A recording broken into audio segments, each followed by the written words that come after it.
met in the military. After being discharged, he'd moved to Argentina, gotten married, and opened a restaurant. The men continued to stay in touch, and their wives grew to become friends. "I would mind. Everything's been decided," Dasha rebutted with finality. Basically, it wasn't going to happen, so deal with it. With a dramatic sigh, Zafira flopped into a rocking chair in the corner and slouched down. It was a deliberate ploy to drive her mother crazy. Dasha was a stickler for posture. "This sucks big time. We've been landlocked for 5 months. I'm ready for our next adventure already. How much longer are you going to punish me? Don't you always tell Amir and me that if we make a promise we should keep our word? Seems a bit hypocritical if you ask me." Dasha quickly straightened and slammed the drawer shut. She whirled around just as Evan entered the bedroom with a heaping basket of clothes. Hearing the tail end of his daughter's spiel, he looked at Zafira's mutinous expression, then at his wife's face, scrunched in displeasure. "You rang, dear?" he teased, attempting to lighten the mood. Dasha was by far the sterner parent of them. If she didn't run interference, their kids would ski roughshod over him. "Everything okay?" Evan winked at his offspring, whom everyone often referred to as his twin. Their daughter had inherited his bold, unruly eyebrows, molasses eyes, and angular bone structure. On him, combined with the slight cleft in his chin, Evan was masculine and handsome. For Zafira, those bold features against her sandy gold hue were saved being labeled austere by Dasha's soft mouth and nose. "Did I ask you, little girl?"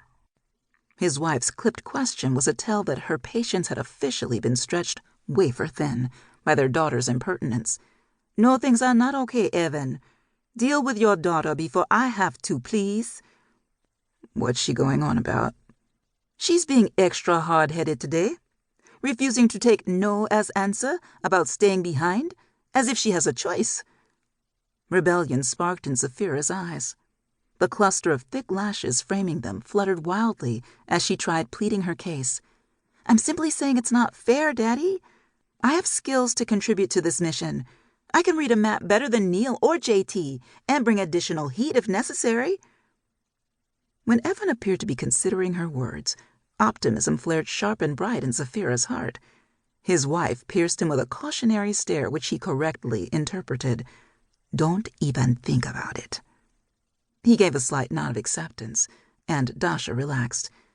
She cherished her husband, but sometimes his unrealistic, the world is your oyster viewpoint wore on her nerves, particularly when dealing with Zafira, who was rapidly following in his daredevil dreamer footsteps, her head in the clouds.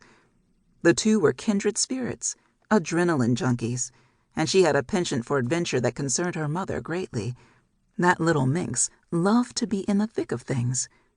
Whenever Evan and their crew gathered to grill and clean their weapons, wild military exploits were swapped as they smoked their cigars and drank. Zafira would post up right alongside him, eagerly asking them questions about past missions and handling the empty guns and knives with familiar reverence. Evan taught the kids from early adolescence how to be proficient in artillery and hand-to-hand combat. As a result, Zafira displayed a confidence her mother often equated with looking to prove herself better than any man. Evan set the basket down on the floor and grabbed his daughter's hands. He hauled her slender form up and dipped her backward dramatically. His actions earned him a dimpled grin. Evan swayed her side to side, and her lengthy chocolate curls threaded with natural bronze highlights swept the wooden floor. She laughed uncontrollably at his antics. Zafira adored her father. As his only daughter, yes, he did treat her like a princess. However, Evan didn't discriminate in his teachings, or see her as less than her big brother's equal for being a girl. He drew her back up and playfully tweaked the end of Zafira's nose before releasing her. "Yeah, that may be true, Short Stack. However, you lack the experience and muscle that they bring to the table.